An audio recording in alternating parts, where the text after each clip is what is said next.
Армысыздар, құрметті тыңдармандар, YouTube арнамызға қош келдіңіздер. Бүгінгі топтамада әңгімелер жинағы «Өмір өзіңнен басталады». Арнамызбен бірге болыңыз. Жер бетіндегі әр нәрсені жақсы көре білу адамның өзін жақсы көре алуынан басталады.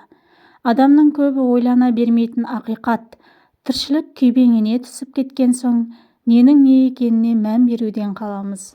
Бір сәтке тоқтап, айналаға көз салайықшы. Не көрінер екен? Өзіміз қандай болсақ, сол күйімізде жақсы көруге тырысайық. Әр адам кішкентай ғалам. Тәңір пендені жайдан жай жаратқан жоқ. Адамды тек сүюді үйренсін деп жаратады. Ұрпағымызға да сүюді үйретуіміз керек. Неге адам өзін жақсы көре алмайды? Осы сұраққа назар аударатын болсақ, әрбір нәресте өзіне деген шынайы махаббатпен туады. Ал қоғам оның сол бейкүнә пәк сезімін бүлдіреді. Дін де бұл махаббатты бұзады.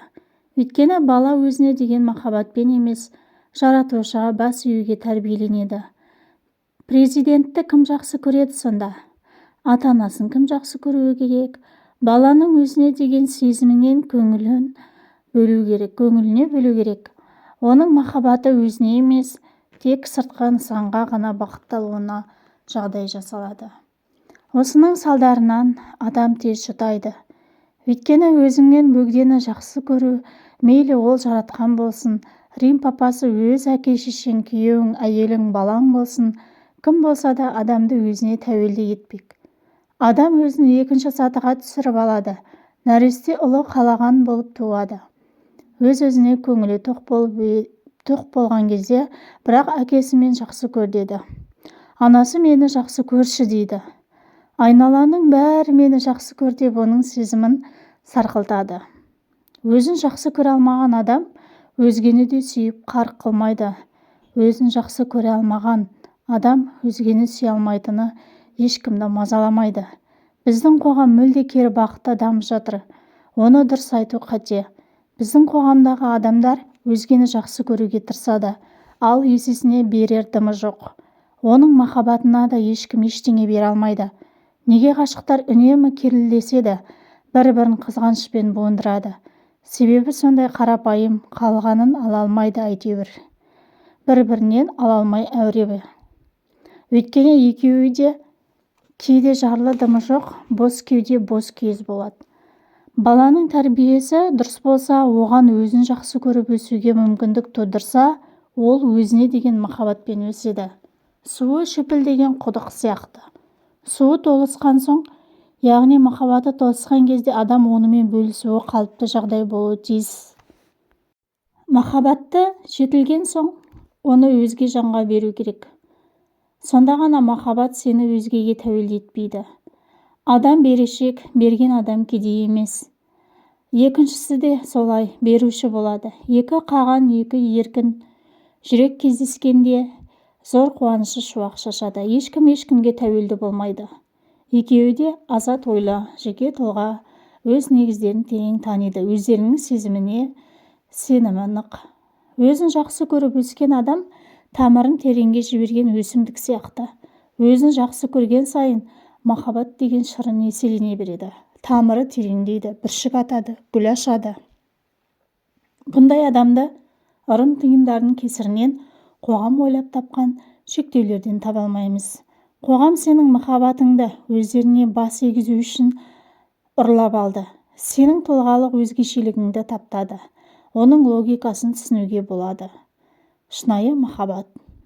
Шынайы махаббат қандай мәді болмасын, құтқарушы болмасын, оған деген махаббат артып кетсе, онда адам оның көлеңкесіне айналмақ. Егер адам өзіне деген махаббатқа қанып өссе, онда мені біреу құтқарсын демейді. Мұндай адам өзін өзі құтқарған есепті. Жұмақ туралы қам жесеңіз, онда сіздің жұмақ жүрекпен өмір сүру екеніңізді түсінесіз. Өзіңізді жақсы көріп үйренсең, ақыл айтатын адам қалмас. Имам тез өледі. Саясаткер соңынан еруші болмаған соң тез ұтылады. Билік пен үлкен корпорациялар банкрот болар еді. Өзіңді жақсы көру сондай қиын емес қой. Өйткені адам туа бітті, осынау керемет қабілетіне жүре бара айырылады. Өзіңді танымай тұрып өзгені жақсы көруді үйретсе, керісінше істеу әлдеқайда жеңіл болады. Тек түсіне білсе, соған байланысты барлығы. Мен өзімді жақсы көруге лайықпын. Өмірдің мәні өзіңе деген махаббатты өсіру. Мұндай махаббатты сезінбеген адам ешқашан есеймейді, тек қартаяды. Мен ешқашан тұлға бола алмаймын. Өзіме деген махаббатсыз ешқашан адамгершілігі мол, абыройлы бүтін тұлға болып қалыптаса алмаймын дегенді мойындау керек. Егер адам өзін сүйе алмаса, онда өзгеге деген махаббат та шынайы болмайды. Көптеген психологиялық түйткілдер адамның махаббаты өзіне ұрланып, бұрмаланып, өзгеге бақытты алуы салдарынан орын алады. Махаббаты ұрланған адам ешкім емес болуға тиісті, қалыбын жоғалтқан. Мұндай адамның әрекеті түзетілуі керек. Әр адам тұлға болуға қақылы бар. Жапон елінде 400 жыл жасаған ағаштар бар, бірақ олардың биіктігі тек 15 сантиметр ғана. Мұны олар өнердің бір түрі деп бағалайды. Ал шын мәнінде ағаштарды өлтіріп жатыр. Ағаш көне болып көрінеді, ал бойы 15 сантиметр ғана. Негізі бұл ағаштарды еркіне қойса, олар 30 метр биіктікке дейін өсіреді. Оларға не істейтінін білесіз бе? Ерекше тәсіл қолданады. Олар ағашты ыдысқа сап өсіреді. Ыдыстың түбі жоқ. Тамырын ыдыстан шыққан сәтте қиып тастап отырады. Ал тамыры тереңге бойламаған ағаш биіктей алмай, тәпелтек болып қала береді. Уақытынан бұрын көнереді. Бірақ биікке ұмтылмайды. Адамдарға да осындай тәсіл қолданады. Адамды дамытатын өзіне деген махаббат екен ғой. Әр адам өзімшіл болуы керек. Діннің бәрі адамды альтруист болуға үйретеді. Адам өзін кез келгеннің ойына құрбан ете бергіш. Дін үшін, мемлекет үшін өзін құрбан ететін адамдар жер беті шекараға бөлінбегеніне еске түсірсе екен. Жерді бөлу саясаткерлердің ойынынан шықты. Дін үшін басын бәске тігетіндерді де түсіну өте қиын. Ұлт үшін өлсең еркек тоқты құрбандық дейді, өзіңе қол жұмсасаң кәпірсің дейді. Дін үшін соғыссаң жаның жұмақтан орын алады деп сендіреді. Адамды бағындырғысы келеді. Барлық манипуляцияның негізі бір. Ол адам өзін жақсы көрмеуі керек дегенге саяды. Сенің құның көк тиын, өзіңді жақсы көру ұят тірлік деп бағалайды. Адамдар өзін жек көреді. Қай кезде өзін жек көреді? Егер адам өзін жек көретін болса, оны біреу жақсы көре ала ма? Егер тіпті өзіңді жақсы көрмесең, сен кім жақсы көре алады сені?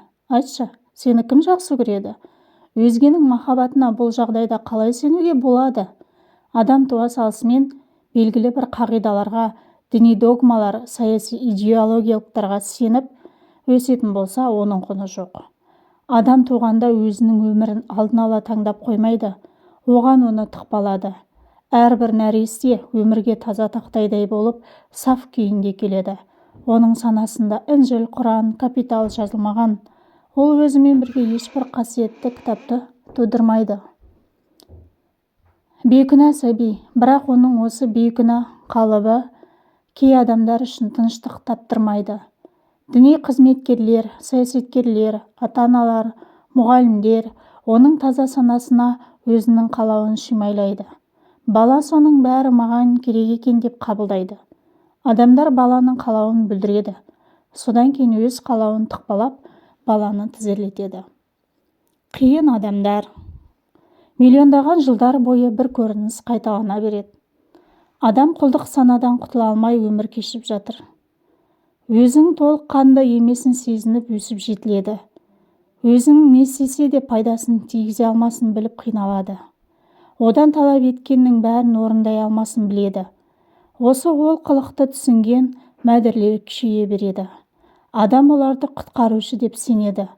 Ал олардың адам күшін пайдаланатын езіп жансу жалғаса береді. Адам өзін құтқара алмайды. Қағидаларға бек сүйенгендердің сіздің еркін жүзуіңіздің жол бермейді. Ал сіз өздігіңізден батып кетуіңіз әбден мүмкін. Саясаткерлер халқын кедейліктен құтқарамыз деп алдайды, бірақ кедейлік кемімейді. Қайта керісінше қанатын кеңге жайып келеді. Эфиопияда күн сайын мыңдаған адам аштан өліп жатыр. Ал Америкада 500 миллион халық семіздіктен зардап шегеді.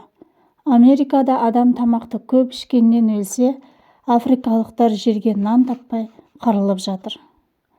Бұл фанидің несі ақиқат? Үндістанның да жарты халқы зорға нан тауып жеп отыр. Ал үкімет бидайды сыртқа экспорттап келеді. Оларға ядролық қару, атом энергиясы керегірек. Оларға да адам емес, бәйгеден алар жеңіс қана маңызды. Ол жеңістің адам өмірімен келетініне ешкім ескеріп жатқан жоқ. Үндістан Америка сияқты ядролық мемлекет болуы үшін 300 жыл керек екені анық. Бірақ оны есептеп жатқан ешкім жоқ. Билік тек құрту мен құру бағытында ғана дамып жатыр. Соның барлығы альтруизм құрметіне бағышталады. Мен әр адамның өзімшіл болғанын қалар едім. Өзіңізді жақсы көріңіз, өзіңізді бағалаңыз. Ешбір адамдардың осы махаббатыңызды орта жолдан білдіріп, қисық жолға салуына жол бермеңіз. Ешбір діни, саяси, әлеуметтік ағартушылық қағида сіздің махаббатыңызға нұқсан келтірмеуі тиіс.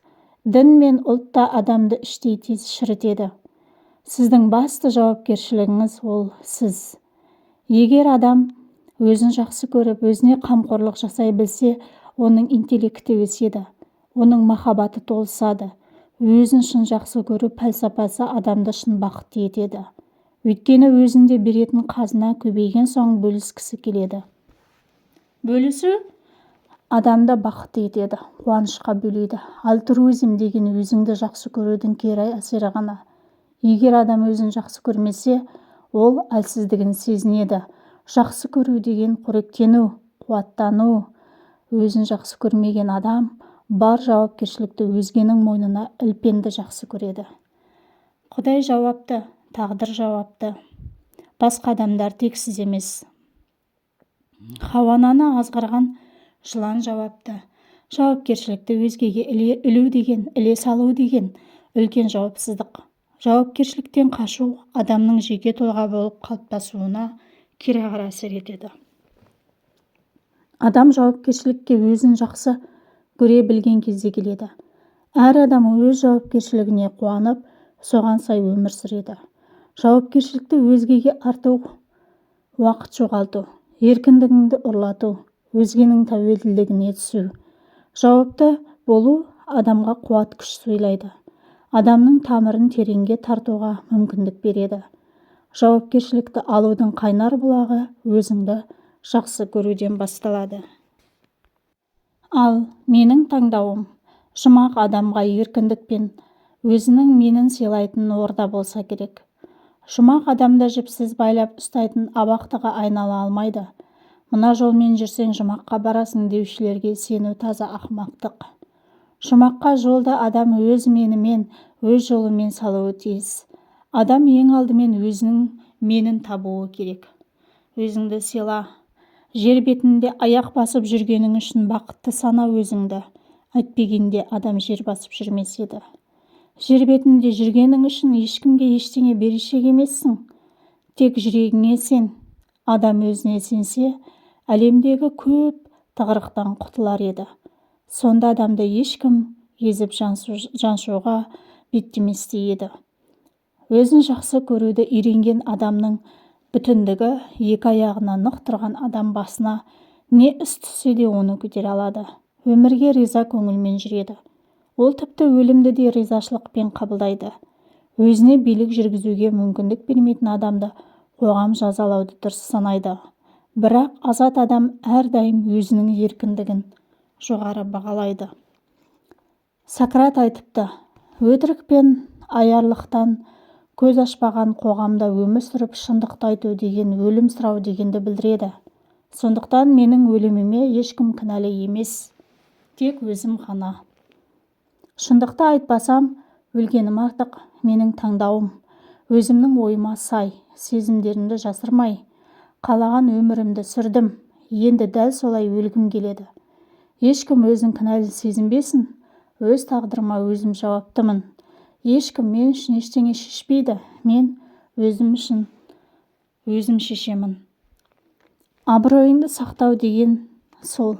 Егер Сократ сияқты адамдар қатары көп болса, жер бетінде әділдік орнар еді. Бірақ тұлға болу екенің бірінің қолынан келе бермейді. Сондықтан жауапкершілікті ала білудің маңызын сезіну қажет. Сонда ғана өз жолыңызды таба аласыз. Өмірге риза бола аласыз. Өзіңді сақта. Тобыр тұлғаны таптап кетуі ықтимал.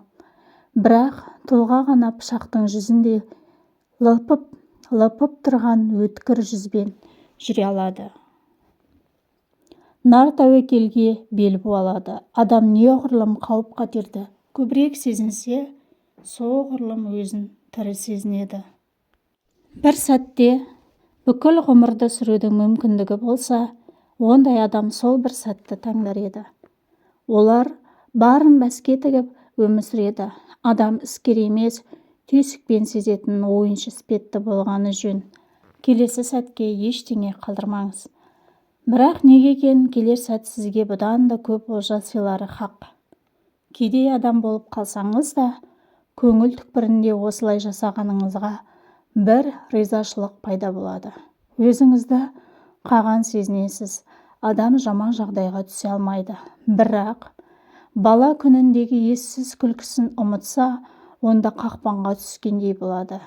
Онда шынымен де адам денсаулығы мен бүтіндігінен айырылары сөзсіз. Бүгін және осы сәтте өмір сүрудің ғажабын сезініңіз. Өмір мен өлім қатар жүрген ұмытпаңыз. Қақпанға түсу адамның өлімді таңдағаны болып шығады. Ол билік басына кім келеді деп, оны кім жақсы көреді деп, болмашыға бас қатырып өмір сүреді. Өмірі бос қайғымен өтіп кетеді. Бірде бір гүл болайыншы деп сұрамайды, деп айтқан екен Конфуций. Қайғы мен мұңға деген уақыт көрде жеткілікті болар. Өмірді күлкіге арна, тірі тұрғаныңда өмір сүр. Бақыт сезімнен тұрады, өмірді сезуден. Бақытты адам билегенді үйренеді. Күлген адам бақытты. Қайғымен адам өзінің менін тығып қояды. Бетіне бетперде киеді. Қоғам оны қандай етіп көргісі келсе, сол кейін ғана көрсетеді. Ешкім сіздің шынайы күлкіңізді қаламас. Көршілер қабырғаны тақылдатып, күлме дейді. Қайғыру қалыпты оларға. Ал күлкі мазалайды. Қайғысы бар адам қайғырмайтындарды түсінбейді. Тобыр бақытты адамның күлкісін көтере алмайды. Олар оны жұтып қойғысы, түп тамырымен жойғысы келеді. Олар адамның ішіндегі қарсылығын тудырғысы келеді. Ашудан жарылса екен дейді. Ішіндегі әлемге қарсы тұратын рухты сезгенде адам дұрыс жолмен келе жатқанын түсінеді. Назар салып тыңдағандарыңыз үшін көп рахмет. Егер видео ұнаған болса, жақындарыңызбен бөлісе отырыңыздар. Және де қазақша YouTube арнаның дамуына үлес қосып жатқандарыңызға көптен көп рахмет.